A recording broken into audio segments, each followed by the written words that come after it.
ఆనందం ఏంటమ్మా? కష్టమైనా అనుభవించాలి గదా! కనుక మనం ఏ తరగతి భక్తిలో ఉన్నాం? దేవుడు మనకు పరాయివాడిగా అనిపిస్తున్నాడా?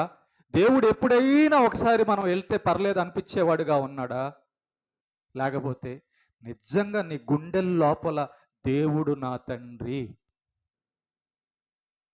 దేవుడు నాకు రక్షణ ఇచ్చాడు. తన ప్రియకుమారుణ్ణి సిలువలో మరణానికి అప్పగిచ్చాడు దేవుడు నా కోసం అనేది మనకు గాని అర్థమైతే, ఆయన చేసిన ఆ యొక్క గొప్ప కార్యం మన మనసులో అర్థమైతే ఇంకెక్కడండి దేవుణ్ణి విడుస్తాం మనం?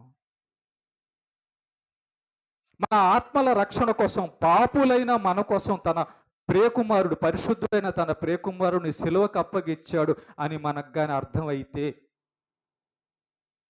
బాధ్యత కలిగిన బిడ్డలు నా తండ్రి తన ప్రియకుమారుని సిలువకు అప్పగిస్తే నా బాధ్యతగా నేను కూడా చేయాలి కదా.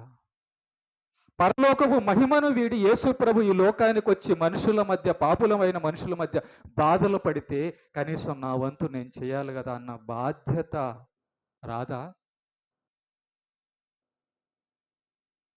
మరి భక్తి ఏం చేస్తున్నారు?